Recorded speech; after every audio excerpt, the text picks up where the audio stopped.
जय हिंद। कल की वीडियो में हमने देखा था, जो उससे पहले वाली वीडियो थी, उसमें हमने देखा था कि जब हमने शुरू की थी, इसके लिए हमने बायोलॉजी में हमने शुरू किया था जियोलॉजी भैया हमने पूछा था, आपसे बताया था कि इसके बाबूजी कौन है। बाबूजी हमने इसको बताया था इसके कौन है, यानी कि इसके जनक यानी कि पिताजी इसके कौन है, अरस्तु। सबसे पहले तो भैया जो हमने पहले वाला वीडियो बनाया था इससे, उसमें आपने बहुत अच्छा रिस्पॉन्स दिया, इसके लिए सबको बहुत बहुत धन्यवाद। चलो अब हम इससे आगे देखते हैं। आगे हमने बताया था कि इसके हमने सेल के बेसिक जो स्ट्रक्चर थी, सेल के हमने बेसिक स्ट्रक्चर यानी कि इसकी खोज किसने की थी, या फिर सबसे पहले मृत कोश का खोज किसने की थी, या फिर जीवित कोश का खोज किसने की थी। हमने यहाँ तक कि पादप के बारे में बता दिया था, वो तो भला करे जगदीश चंद्र बोस का, जिन्होंने भैया कैस्कोग्राफ मशीन का आविष्कार करके ये बता दिया कि भैया पादपों में क्या होते हैं, पादपों में भैया जान होती है, यानी कि वो भी सजीव होते हैं। इससे पहले तो भैया हम लोग पढ़ते थे केवल जंतु विज्ञान। क्या पढ़ते थे हम लोग पहले? हम लोग केवल पढ़ते थे पहले जंतु विज्ञान, यानी कि भैया पहले वनस्पति विज्ञान पढ़ते ही नहीं थे। वनस्पति विज्ञान पहले हम पढ़ते ही नहीं थे। फिर आए जगदीश चंद्र बोस, इन्होंने भैया मशीन बनाई। हमने बताया था पिछली बार में कौन सी मशीन है, सब लोग कमेंट करें कौन सी मशीन हमने बताई थी कि जगदीश चंद्र बोस ने कौन सी मशीन बनाई है। अब चलो आज आगे पढ़ते हैं, आगे पढ़ेंगे हम भैया। आज देखेंगे भैया सेल के बारे में कि सेल में माइटोकॉन्ड्रिया क्या होता है, गोल्जी काय क्या होता है, वैक्यूल्स क्या होते हैं, सेंट्रोसोम क्या होता है, एंडोप्लाज्मिक रेटिकुलम क्या होता है, इसमें राइबोसोम क्या होता है, राइबोसोम प्रोटीन कैसे बनाता है, और इसके बाद में राइबोसोम को प्रोटीन की फैक्ट्री क्यों कहा जाता है, इसमें लाइसोसोम क्या होता है, न्यूक्लियस क्या होता है, इसमें न्यूक्लियस में न्यूक्लियोप्लाज्म क्या होता है, यानी केंद्रक में केंद्र का द्रव क्या होता है। और केंद्र का द्रव की बात करें, जो कोशिका में भरा होता है उसको कहते हैं भैया क्या, साइटोप्लाज्म या कोशिका द्रव। अभी ये बताएंगे भैया कि केंद्र का द्रव और कोशिका द्रव से मिलकर भैया जीव द्रव कैसे बनता है, इस बात पर भी अभी हम चर्चा करेंगे। चलो आओ देखते हैं। ये भैया हमारी रही बेसिक स्ट्रक्चर ऑफ सेल, ये रही हमारी सेल। अगर हम सबसे पहले बात करें कि इसमें क्या क्या होता है भैया, इसमें सबसे पहले होता है क्या होता है, माइटोकॉन्ड्रिया। इसी में होता है गोल्जी काय या गोल्जी बॉडी, या इसको तारक काय भी कहते हैं। इसी में पाया जाता है वैक्यूल्स जिसे रसधानी कहते हैं। वैक्यूल्स के बाद इसी में पाया जाता है सेंट्रोसोम, जो भैया क्या करता है, कोशिका विभाजन में भाग लेता है, या फिर ये कहें कि कोशिका विभाजन के लिए उत्तरदायी या जिम्मेदार ही कौन है, सेंट्रोसोम है। इसके बाद इसी में पढ़ेंगे भैया क्या होता है भैया, एंडोप्लाज्मिक रेटिकुलम यानी कि अंतःप्रद्रव्य जालिका, या फिर हम कहें कि ER क्या होता है। इसके बाद भैया इसमें हम बात करेंगे किसकी, राइबोसोम की बात करेंगे कि राइबोसोम क्या होता है, ये प्रोटीन कैसे कैसे बनाता है। इसके बाद इसी में बात करेंगे कि हम क्या होता है कि भैया लाइसोसोम क्या होता है, लाइसोसोम का काम क्या होता है, इसमें हाइड्रोलिटिक एंजाइम यानी कि जल अपघटक एंजाइम क्या होता है, इस बात की भी हम बात करेंगे।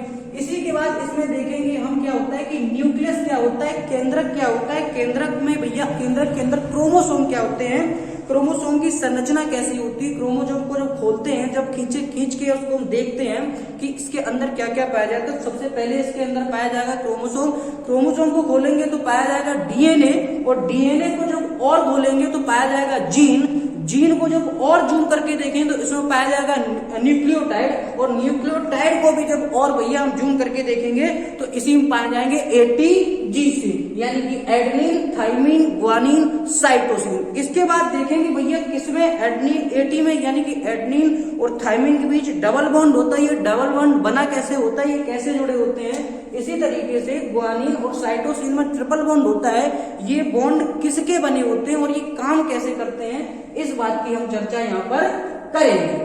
तो आ जाओ, सबसे पहले हम बात करते हैं किसकी, कोशिका की बात कर लेते हैं। सबसे पहली बात तो ये होती है कि भैया कोशिका की जो प्लाज्मा मेम्ब्रेन होती है, जिसे कहते हैं भैया झिल्ली, यानी कि भैया क्या कहते हैं इसको, सेल मेम्ब्रेन। ये जो आपको ऊपर से दिख रही है इसको कहते हैं हम सेल मेम्ब्रेन कहते हैं। क्या कहते हैं इसको, सेल मेम्ब्रेन, यानी कि कोशिका झिल्ली। पूछ देता है कि आपसे कि बताओ कोशिका झिल्ली किसकी बनी होती है, कोशिका झिल्ली बनी होती है प्रोटीन की, मुख्यतः। वैसे तो होते हैं उसमें लिपिड्स भी है, लेकिन ज्यादातर जो मुख्य रूप से बनता है इसमें, वो जो कोशिका झिल्ली होती है वो प्रोटीन की बनी होती है। किसकी बनी होती है, प्रोटीन की। चलो आ जाओ, ये तो कौन हो गई हमारी सेल मेम्ब्रेन हो गई। इसके बाद में भैया इसमें एक और इस तरीके से जिगजैग टाइप की इसमें एक और संरचना पाई जाती है, एक और संरचना होती है इसमें, एक और ये जो संरचना रही, ये वाली जो संरचना है, ये जो संरचना है इसको कहते हैं सेल वॉल। क्या कहते हैं इसको? इसको कहेंगे हम सेल वॉल। सेल वॉल का मतलब यानी कि कोशिका भित्ति क्या बनी होती है? कोशिका भित्ति। कोशिका भित्ति ये पूछता है कि बताओ कि कोशिका भित्ति किसमें बनी होती, किसकी बनी होती है? तो कोशिका भित्ति जो हमारी होती है वो बनी होती है सेल्यूलोज की। किसकी बनी होती है? ये बनी होती है सेल्यूलोज की। आप चाहें तो वीडियो को पॉज कर करके इसको नोट भी कर सकते हैं, अगर नहीं करना चाहते तो ऐसे समझ सकते हैं, तो भैया समझ के भी याद रहेगा। बस भैया आप में जान होनी चाहिए, आप सोए हुए नहीं होने चाहिए, ध्यान रखना ये बात। ये पता न चले कि आप वीडियो भी देख रहे हैं और सो भी रहे हैं तो कोई मतलब नहीं निकलता, ये बात याद रखना। अगर हम बात करते हैं कोशिका भित्ति की, तो किसकी बनी होती है? ये बनी होती है सेल्यूलोज की। यानी कि अगर हम ये कहें कि भैया ये जो सेल है वो एनिमल सेल है, तो एनिमल सेल में तो भैया कोशिका भित्ति पाई नहीं जाती। ये किसमें पाई जाएगी? प्लांट सेल में, यानी कि पादप कोशिका में पाई जाती है सेल्यूलोज। यानी कि भित्ति जो कोशिका भित्ति वो किसकी बनी? तो सेल्यूलोज की। और ये सिर्फ पेड़ पौधों में पाई जाती है, ह्यूमन में या जानवर में ये नहीं पाई जाती है। जानवर में क्या होता है? इसमें पाई जाती है सिर्फ कोशिका झिल्ली। अगर हम पादपों की बात करें तो कोशिका झिल्ली, कोशिका भित्ति है, ये कोशिका भित्ति होती क्यों है? आखिर पादप जो होते हैं उसमें सेल मेम्ब्रेन और सेल वॉल दोनों होते हैं, यानी कि कोशिका झिल्ली और कोशिका भित्ति दोनों होते हैं। देखा हो आपने कि उसकी जो छाल होती है ऊपर की, यानी कि ऊपर की जो परत होती है, तो हमने देखा कोई खड़ा है पैर में, पेड़ में लात मारा, उसे भी तो लगती है यार। तो इसलिए भगवान बहुत होशियार था जब पेड़ पौधों को बना रहा था। तो क्या होशियार था? उसने भैया बहुत दिमाग लगाया। क्या दिमाग लगाया? उसने दिमाग लगाया कि भैया एक काम करते हैं, भैया ये तो मानव बहुत कचरा होता है, एकदम पागल, एकदम बेवकूफ टाइप का होता है, तो भैया क्या करेगा? पेड़ पौधों पे जब भैया बार करेगा, यानी कि जब लात बात मारेगा, खड़ा है फोन पे बतिया रहे हैं, हेलो हाय, ये भी कर रहे हैं, उसमें पेड़ में लात भी मार रहे हैं, तो भैया उसकी जो कोशिका झिल्ली है पेड़ की, उसको हानि ना पहुंचे, इसलिए भैया कोशिका भित्ति एक और वहां पे बना दी है। अब चलो एक और बात करते हैं। अब ये रही हमारी कोशिका। अब हम बात करें भैया कोशिका की एक और होती है आंतरिक दीवार। क्या होती है? कोशिका की एक और होती है भैया आंतरिक दीवार, इंटरनल वॉल या इंटरनल लेयर। ये पूछता है कि बताओ कोशिका की आंतरिक दीवारों को क्या कहते हैं? क्या कहते हैं? कोशिका की आंतरिक दीवारों को कहते हैं क्रिस्टी। क्या कहते हैं? ये बात याद रखना, क्वेश्चन ये पूछा जा चुका है एसएससी 2019 वाले में, शायद शाम वाला का पेपर था, शाम इवनिंग शिफ्ट का, उसमें पूछा था कि बताओ कोशिका की आंतरिक दीवारों को क्या कहते हैं? कोशिका की आंतरिक दीवारों को कहते हैं क्रिस्टी। याद रखना एक बात। एक क्वेश्चन और पूछा गया था कि बताओ कि कोशिका के गति करने के लिए जिम्मेदार कौन होता है? तो याद रखना भैया इसमें दो संरचनाएं और पाई जाती है कोशिका के ऊपर, इस तरीके से बालनुमा संरचना छोटी बड़ी पाई जाती है इस तरीके से। ये जो बालनुमा संरचना है, ये जो बालनुमा संरचना है छोटी बड़ी, ये जो संरचना है, ये जो आपको संरचना दिख रही है छोटी बड़ी, ये ध्यान रखना भैया, जो बड़ी वाली संरचना है इसको कहते हैं फ्लैजिला। ये जो बड़ी वाली संरचना है इसको क्या कहते हैं? इसको कहेंगे फ्लैजिला कहते हैं। इसको क्या कहते हैं? इसको कहेंगे हम फ्लैजिला। क्या कहते हैं? इसको कहते हैं फ्लैजिला।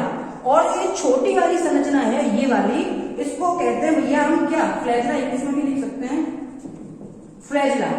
इसको भैया क्या कहते हैं? इसको कहते हैं भैया सिलिया। क्या कहते हैं? सिलिया।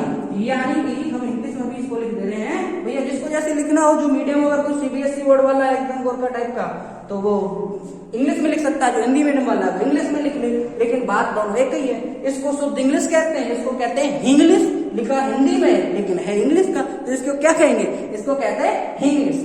ठीक है, आगे बढ़ते हैं। अब क्वेश्चन ये पूछा जाता है कि बताओ कोशिका जो होती है वो किसके द्वारा मूवमेंट करती, गति किसके द्वारा करती है? तो भैया किसके द्वारा करती है? ये करती है सीलिया और फ्लैजिला के द्वारा। याद रखना कि इसमें भैया जो फ्लैजिला होते हैं वो हमेशा बड़े होते हैं, यानी कि बड़ी वाली जो संरचना है उसको क्या कहते हैं? ये जो बालनुमा संरचना है इसको फ्लैजिला, और ये छोटी वाली संरचना है जिस तरीके से ये आप देख रहे हैं, इसको क्या कहेंगे, इसको कहते हैं फ्लैजिला।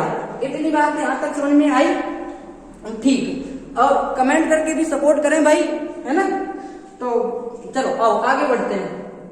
अब इसके बाद हम देख लेते हैं क्या, अब हम इसको देखते हैं ये क्या है, ये हमारा है माइटोकॉन्ड्रिया। क्या है? ये है हमारा माइटोकॉन्ड्रिया। आओ पहले एक एक की बात कर लेते हैं। माइटोकॉन्ड्रिया, माइटोकॉन्ड्रिया की बात करते हैं। आज हम यहाँ पे लिख देखते हैं माइटोकॉन्ड्रिया। आप भैया इसको हिंदी में भी लिख ले। हिंदी क्या, वो तो इंग्लिश लिखी है, हिंदी थोड़ी नहीं है तो इंग्लिश में, लेकिन उसको हिंदी में दिया इसलिए उसको क्या कहेंगे, इंग्लिश कहते हैं। उसको क्या कहते हैं, इंग्लिश। अब यार देखो, माइटोकॉन्ड्रिया में पहली बात तो पूछता है कि बताओ निम्न में से किसमें कोशिकीय श्वसन क्या होता है। ये कोशिकीय श्वसन क्या होता है आगे चल के अभी हम बताएंगे, जब सेल को और आगे पढ़ेंगे, श्वसन के बारे में पढ़ेंगे, तब वहां पढ़ेंगे कि भैया कोशिकीय श्वसन क्या होता है, अकोशिकीय श्वसन क्या होता है। इसको हम बात आगे करेंगे। अब याद रखना कि भैया माइटोकॉन्ड्रिया में कोशिकीय श्वसन होता है। अभी सिर्फ इतना यहाँ पर यही याद रखो कि माइटोकॉन्ड्रिया में कोशिकीय श्वसन होता है। कोशिकीय श्वसन होता है, किसमें होता है, माइटोकॉन्ड्रिया। और एक बात आप समझो, क्या बात समझो, कि भैया ये रहे हमारे क्या, ये हमारे फेफड़े, ये क्या है, ये हमारे फेफड़े, ये क्या है, ये हमारे क्या है, ये हमारे फेफड़े, सबको दिख रहा होगा। अब भैया याद रखना क्या, इसको तो कहते हैं ट्रैकिया। क्या कहते हैं इसको, ट्रैकिया, यानी कि इसको कहते हैं श्वसन नली कहते हैं। इसको क्या कहते हैं, श्वसन नली कहते हैं। अब इसके बाद याद रखना, इसके बाद ये जो भैया पाइप आपको दिख रहे हैं ये वाले, इनको कहते हैं ब्रोंकाई। क्या कहते हैं इनको, ये वाली जो संरचना है इसको कहते हैं ब्रोंकाई। यहां लिख ले रहे हैं, इसको कहते हैं ब्रोंकाई, BRONCHI, इसको कहते हैं ब्रोंकाई। अब इसके बाद इसमें ये जो संरचना तुम्हें दिख रही है, हाँ, तो इसको क्या कहते हैं, इसको कहते हैं ब्रोंकाई। ये जो एक और तुम्हें जो संरचना दिख रही है इसको कहते हैं ब्रोंकियोलिस। इसको क्या कहते हैं, इसको कहते हैं ब्रोंकियोलिस, इसको कहते हैं ब्रोंकियोलिस। अब भैया एक और सुनना, ये जो तो भैया गुब्बारे जैसे दिख रहे हैं गोल गोल संरचना है, ये जो गोल गोल संरचनाएं आपको दिख रही हैं भैया, इनको कहते हैं एल्वियोलाई या वायु कोष्ठक। इनको क्या कहते हैं, इनको कहते हैं एल्वियोलाई, यानी कि हिंदी में कहें तो वायु कोष्ठक। हमारे जो फेफड़े होते हैं वो एक टंकी का काम करते हैं। जिस तरीके से छत पर टंकी रखी तो क्या उसका काम क्या भैया, पानी को स्टोर करना, और जरूरत पड़ने पर भैया हम टैप खोल के पानी क्या करते हैं, पानी का यूज कर लेते हैं। इसी तरीके से हमारे जो फेफड़े होते हैं, फेफड़ों में भैया पाई जाती है क्या, एल्वियोलाई, यानी कि वायु कोष्ठक। हमारे पूरे फेफड़ों में खुली हुई वायु नहीं घूमती, ऑक्सीजन नहीं घूमती है, तो फेफड़ों में भी एक चीज होती है जिसको कहते हैं एल्वियोलाई, यानी कि वायु कोष्ठक। इन्हीं वायु कोष्ठक में क्या होता है भैया, इन्हीं में ऑक्सीजन स्टोर रहती है। क्या रहती है इसमें, ऑक्सीजन स्टोर रहती है। अब क्या होता है, यहां से भैया हमारी जो कोशिकाएं होती हैं और भी कोशिकाएं इसमें जुड़ी रहती हैं, यानी कि यहाँ पे जो ब्लड सेल होती हैं वो इसमें जुड़ी रहती है। और ब्लड में पाया जाता है क्या, हीमोग्लोबिन, और हीमोग्लोबिन ही भैया क्या करता है, ऑक्सीजन को एल्वियोलाई से लेकर वायु कोष्ठक से लेकर कहां पहुंचाता है, माइटोकॉन्ड्रिया तक। बट अभी फेफड़ों के लंग्स के बारे में, यानी कि इतना बताने के बारे में पर्पस सिर्फ ये था कि इसके पास माइटोकॉन्ड्रिया के पास ऑक्सीजन पहुंचती कहां से है। तो ऑक्सीजन कहां से पहुंचती, यहां पर जुड़ी होती है ब्लड से। ये एल्वियोलाई यानी कि वायु कोष्ठक में, वायु कोष्ठक में ब्लड यहां तक आता है, ब्लड में ही पाया जाता है हीमोग्लोबिन, और यही हीमोग्लोबिन क्या करता है भैया, ऑक्सीजन का परिवहन करता है, ऑक्सीजन को ले आने का काम करता है। इसके बाद आप देखो, तुमने सुना हो कि माइटोकॉन्ड्रिया को पावर हाउस ऑफ सेल कहते हैं, यानी कि शक्ति गृह कहते हैं। किसको, कोशिका का शक्ति गृह किसे कहते हैं, माइटोकॉन्ड्रिया का। रीजन क्या है, माइटोकॉन्ड्रिया को भैया कोशिका का शक्ति गृह इसलिए कहते हैं क्योंकि इसमें एक भैया चक्र, एक साइकिल होती है, एक चक्र चलता है जिसको कहते हैं क्रेब्स चक्र। क्या कहते हैं, जिसको कहते हैं क्रेब्स चक्र कहते हैं। अब ये क्रेब्स चक्र क्या करता है, यहाँ पर एक प्रक्रिया होती है जिसको कहते हैं क्रेब्स चक्र कहते हैं। ये क्रेब्स चक्र क्या करता है भाई, इसी क्रेब्स चक्र, इसी क्रेब्स साइकिल के दौरान 38 एटीपी का निर्माण होता है। कितने एटीपी का निर्माण होता है, 38 एटीपी का निर्माण होता है, यानी कि एडिनोसिन ट्राइफॉस्फेट का निर्माण होता है। और यही 38 एटीपी मिलकर क्या करते हैं, एक ग्लूकोज का निर्माण करते हैं। किसका करते हैं, एक ग्लूकोज का निर्माण करते हैं।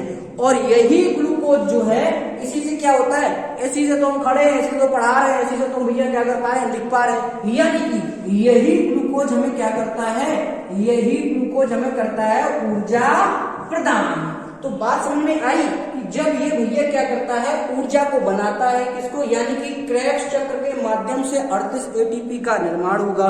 जब 38 एटीपी का निर्माण होगा तो यही 38 एटीपी मिलकर एक ग्लूकोज का निर्माण करेगा और यही एक ग्लूकोज हमें ऊर्जा प्रदान करता है।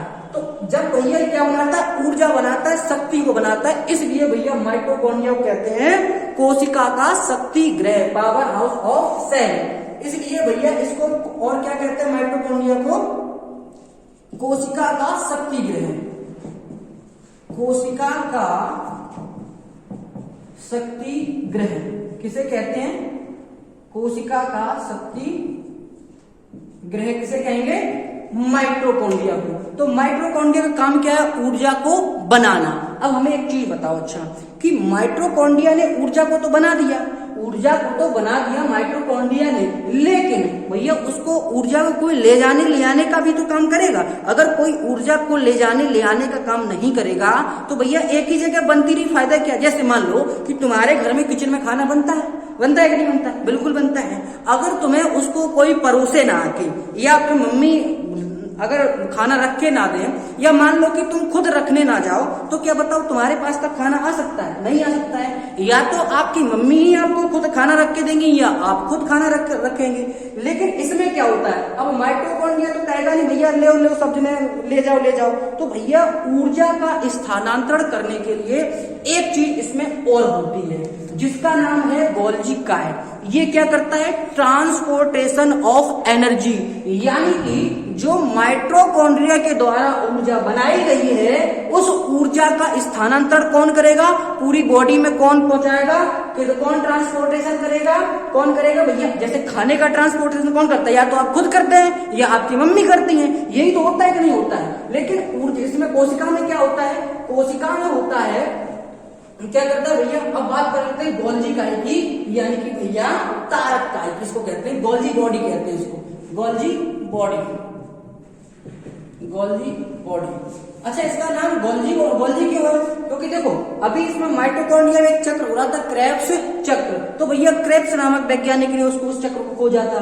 गोल्जी नामक वैज्ञानिक ने क्या खोजा था, गोल्जी बॉडी को, तो इसलिए उसका नाम रख दिया गोल्जी बॉडी। ये क्या करता है, ट्रांसपोर्टेशन ऑफ एनर्जी, क्या करता है, ट्रांसपोर्टेशन ऑफ एनर्जी, यानी कि ऊर्जा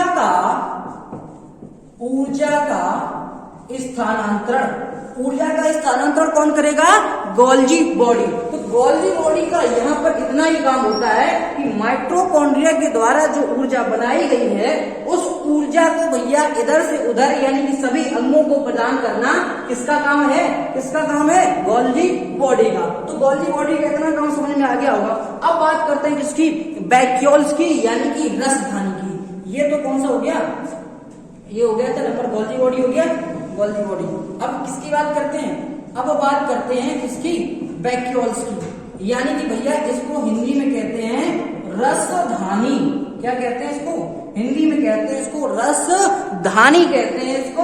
अब ध्यान से सुनो कि हमारे शरीर में कितना पानी होता है, सबको पता है 65% पानी होता है। तो पानी को भैया ऐसा कहीं नहीं हो जाता कि ये घट के 40% रह जाए, या ऐसे क्यों नहीं होता कि हमारे पूरे शरीर में 90% पानी हो जाए या 100% पानी हो जाए। कोशिका यानी पानी को नियंत्रण करने के लिए भी तो कोई होना चाहिए। तो हमारी कोशिका के अंदर एक चीज पाई जाती है, एक अंग पाया जाता है जिसको कहते हैं क्या, वैक्यूल्स, या कहते हैं रसधानी कहते हैं। अब इस रसधानी का काम क्या होता है, हमारे शरीर में पानी कितना होता है, हमारे शरीर में पानी पाया जाता है 65%। इसी पानी का मेंटेनेंस रखने के लिए, यानी कि इसी जो हमारे शरीर में पानी की कमी ना हो जाए, यानी कि पानी के नियंत्रण को कौन देखता है, इसकी देखरेख कौन करता है, वैक्यूल्स। क्या करता है भैया, ये हमारे शरीर में हमारे शरीर में पानी की मात्रा को नियंत्रित करता है। क्या करता है? पानी की मात्रा को नियंत्रित करता है। याद रखना ये वैक्यूल्स के बारे में। क्या करता है? पानी की मात्रा को नियंत्रित करता है। इसके बाद देखते हैं क्या हम सेंट्रोसोम देखते हैं। अब एक चीज बताओ, सेंट्रोसोम होता क्या है? पहली बात तो इस बात को समझें, इसका काम क्या है सेंट्रोसोम का। सेंट्रोसोम क्या होता है? सेंट्रोसोम भैया करता है कोशिका का विभाजन। जैसे मान लो तुम्हारा कहीं एक्सीडेंट हो गया, अरे भगवान न करे कैसा हो जाए, है ना, मान लो कि हो जाए, थोड़ी देर मानने में किया जाता है ना, लोग भगवान की झूठी कसम खा जाते हैं मानने के लिए, तो क्या करते हैं, भगवान मर थोड़ी जाते हैं, नहीं मरते ना। इसी तरीके से सेंट्रोसोम को मान लो कि तुम्हारा थोड़ी देर के एक्सीडेंट हो गया, या मान लो कि तुम्हारी, अरे इसको छोड़ो, एक्सीडेंट छोड़ो, तुमने किसी क्या कर दी भाई, थप्पड़ इतनी तेज मारी कि भाई उसकी कनपट्टी पड़ गई काली, या आए तुम एक बढ़िया हजाक से लठी हमारी यहाँ पे एक लठ मारा तो काला पड़ गया यहाँ पे।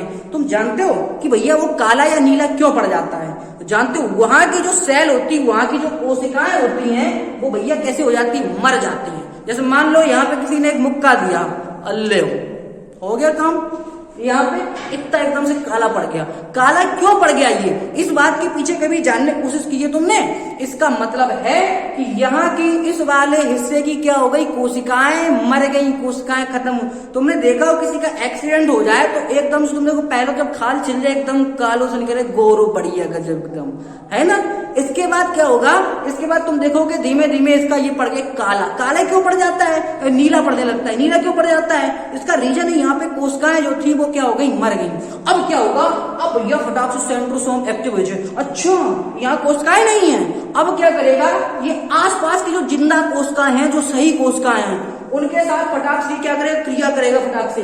अब न्यूक्लियस देखो, न्यूक्लियस का काम होता है भैया किसी जितने भी कोशिका के अंग हैं सबको निर्देशित करना, लेकिन ये पनिश पावर नहीं है इसके पास। क्या करता है, ये निर्देशित करता है। जब ये निर्देशित करेगा किसको, सेंट्रोसोम को। अरे सेंट्रोसोम देखो देखो यहाँ पे भैया घुसा मार दिया है, काला पड़ गया है, कोशिकाएं खत्म हो गई हैं, क्या करो जल्दी, अब कोशिकाओं का विभाजन करो। क्या करो, कोशिकाओं का विभाजन करो। अब ध्यान सुना, जितनी भी यहाँ पे भैया क्या होता है, जितनी भी आसपास जितनी भी ये कोशिकाएं हैं सही वाली, अब उनमें ये विभाजन करने लगेगा।